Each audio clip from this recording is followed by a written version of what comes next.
Welcome to Suara Channel. Mahardika ing tiasring kamardikan nugroho mewasih wilasanipun Gusti ingkang Maha Agung. Mugi anggung sumana wonten ing jiwangga kita sawegung waradin sagung dumadi raharja niskala satuhu.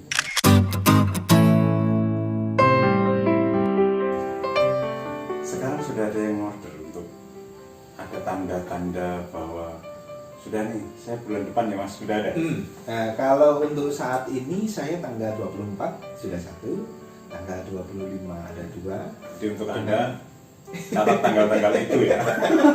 Jadi tanggal 24 ada satu ijab, terus tanggal 18 Juli juga ijab dengan protokol COVID semuanya. Tanggal 25 ada dua juga protokol COVID. Jadi alhamdulillah ini sudah mulai tampak ada tanda-tanda ke arah yang baik. Iya, ke new normalnya sudah mulai kami dari yang terdampak selain pekerja seni panggung itu kan wedding memang paling terasa. Sehingga ketika kemarin ada kelonggaran itu bukan kami bereforia dalam arti mesti diolehke terus sampai naik enggak dalam arti, tetapi bagaimana juga mensiasati dan menstandarkan aturan ini menjadi kebakuan bersama yang tidak tertulis dalam arti tetapi bahwa kita nanti melayani pelanggan, melayani masyarakat dengan standar ini. Ada tantangan tidak untuk baru itu? Tantangan pasti ada Mas, terutama dari pihak keamanan misalnya. Ini yang selalu dipertanyakan dan kami harus menjawab yang pertama kali sebagai pelaku.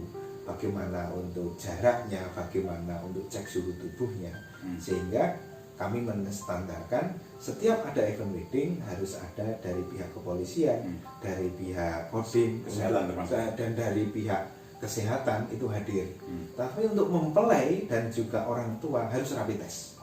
Ini yang penting. Kenapa standar kesehatan ini di pra acara harus selesai untuk mempelai. Sehingga kalau ada prosesi adat yang berhubungan dengan panggih misalnya, atau yang berhubungan dengan sungkeman, panggih bertemu, panggih adat Jawa, mempertemukan manten berdua itu, tetap bahwa manten ini dengan bermasker, kondisi sehat, dan di saat itu belum berkontak langsung dengan tamu undangan.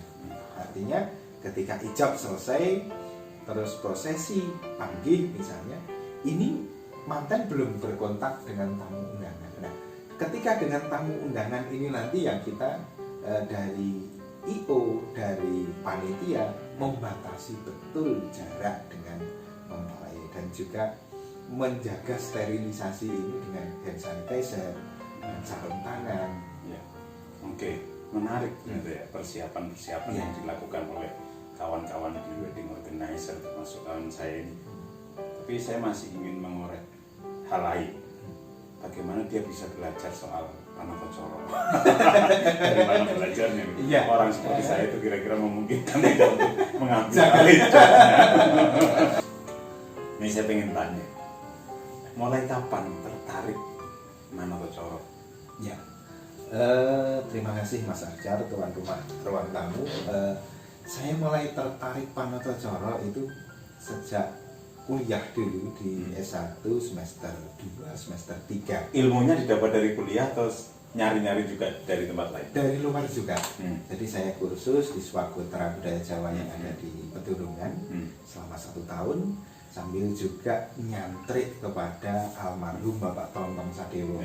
Swagotra itu almarhum Pak Setiaji. Pak Setiaji Poncowijaya almarhum, beliau adalah guru saya yang mengajari paling dasar bagaimana bicara, bagaimana ngomong. Ya, perlu kita cari benar-benar Swagotra.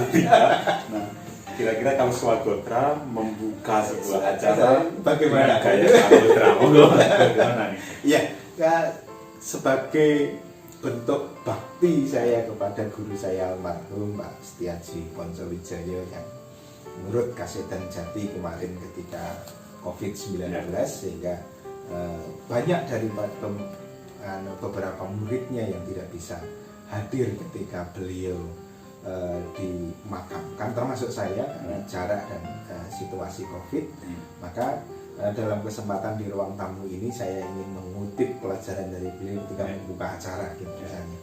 Mardiking tias ring kamardikan nugroho mewasih wilasanipun Gusti ingkang Maha Agung. Mugi anggung semono wonten ing jiwangga kita sawegung waradin sagung dumadi raharja niskala satuhu. Ini salah satu kutipan. Ini khas Swagotra. ya, yang tidak dimiliki oleh misalnya yang belajar di tempat lain gitu. Saya kira perlu diberi penjelasan ini kepada penonton.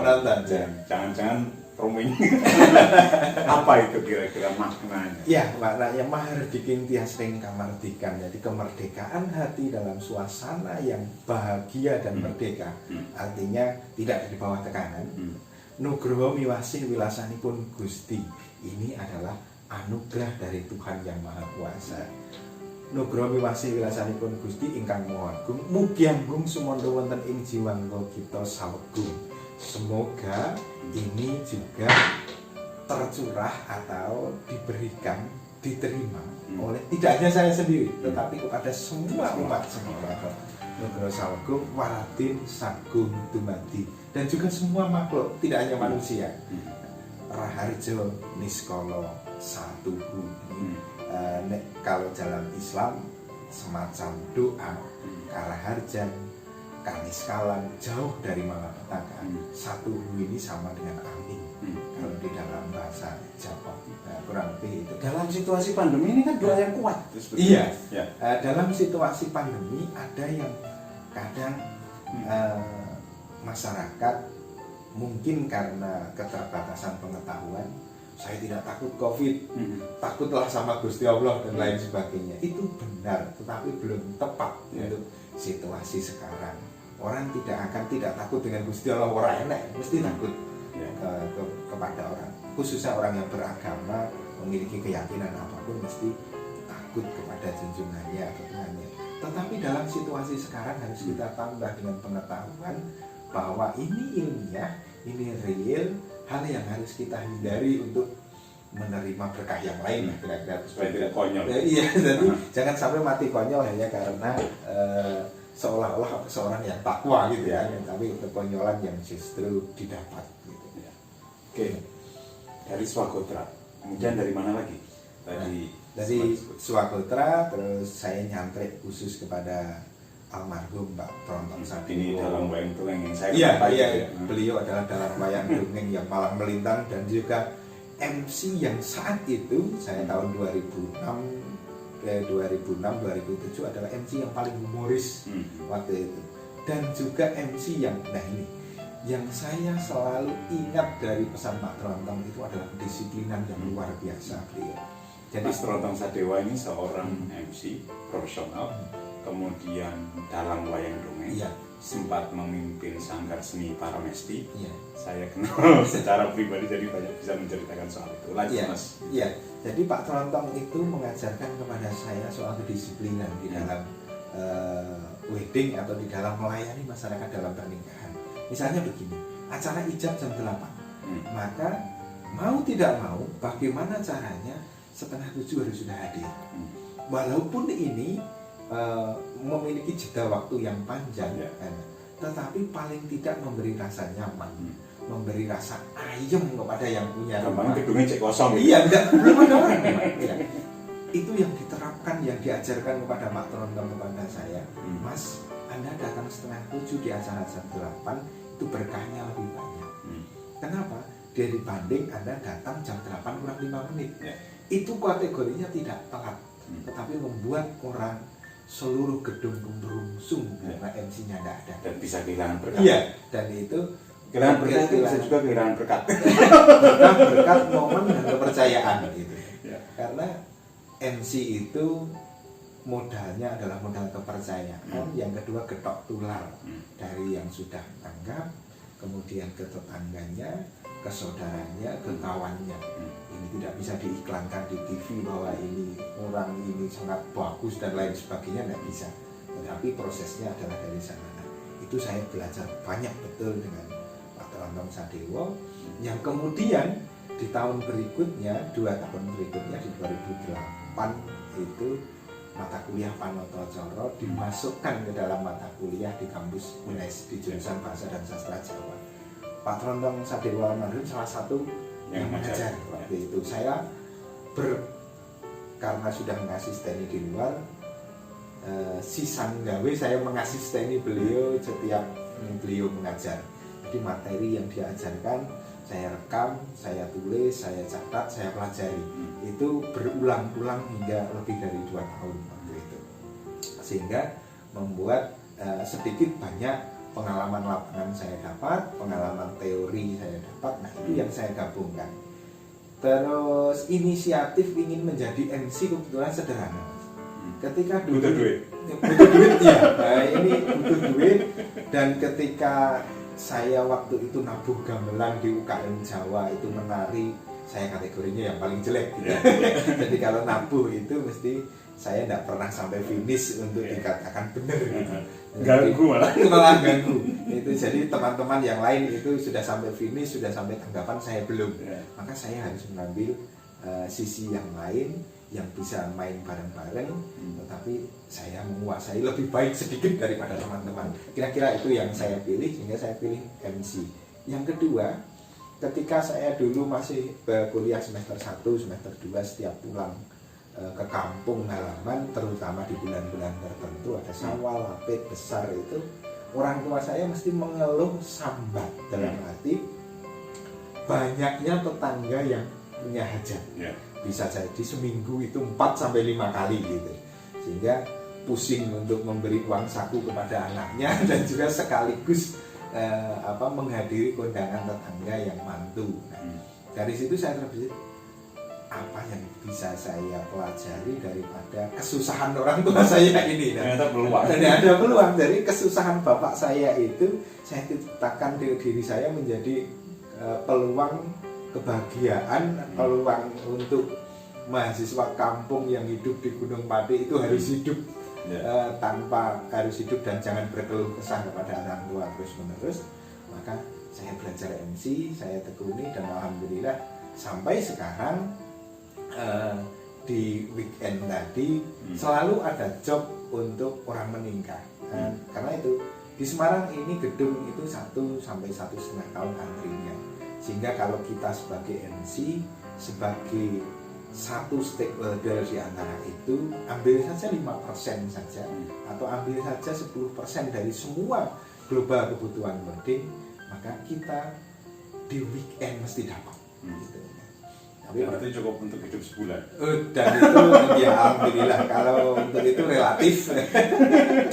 Ya, saya menganggapnya itu sebagai rezeki, jadi tidak sampai saat ini kecuali dipaksa oleh IO ataupun hotel, saya belum pernah mematok, Mas harganya berapa gitu misalnya. Itu menarik. Iya. Honor pertama. Nah, piro. Honor pertama saya MC itu yang memang benar-benar orang luar, bukan, karena saya punya prinsip kalau teman kerabat itu mesti dalam tanda petik saya gratis, karena bagi saya itulah sedekah saya, itulah CSR saya kepada kawan-kawan, entah itu kawan kuliah, kawan di kantor atau sahabat semuanya, pasti saya gratiskan.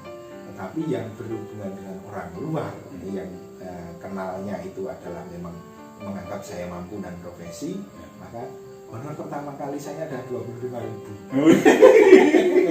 25.000 itu di tahun 2018. 2008. Itu 25.000. Saya tidak honor 25.000 itu kecelakaan, dalam arti saya tidak minta sebetulnya. Tapi karena di situ ada tim karawitan, ada tim tari, ada MC, dari semua itu dibagi-bagi dan dapat segitu. Dan itu menurut saya sesuatu yang wah waktu itu. Saya bisa menghasilkan uang sendiri dari yang tadinya adalah kesusahan orang tua saya. Hingga, nah seiring berjalannya waktu, kerjasama dengan hotel, kerjasama dengan IO, kerjasama dengan perias, tentu itu bervariasi. Ketika kita di gedung, ketika kita ada yang menarik, ketika kita di masyarakat, maka berapapun yang diberikan kita terima. Tetapi ketika di gedung, nah ini bagi yang yang lagi belajar ataupun yang di luar, ada kelas masyarakat tertentu, jika dihargai murah malah dia tidak percaya. Sehingga Ketularan berkualitas. jadi kita harus mematok harga dengan juga diikuti oleh kedisiplinan, diikuti oleh kualitas, dan diikuti oleh pelayanan yang maksimal, Mas. Ini kalau untuk judul yang agak mengecoh sudah ketemu. Honor MC Widodo Witandono melonjak 100 kali lipat. Iya. Jadi ketika sekarang variasinya di sana. Jadi ada ketika kerjasama dengan hotel misalnya, kerjasama dengan IO, dan kerjasama dengan tempat-tempat untuk wedding. Terima kasih Mas Widodo sudah Sama-sama, bersedia hadir di ruang tamu. iya. Silakan dinikmati. Oke, terima kasih. Terima kasih untuk Anda yang sudah menyaksikan perbincangan saya dengan Mas Widodo Witandono, MC, dosen sastra Jawa UNES.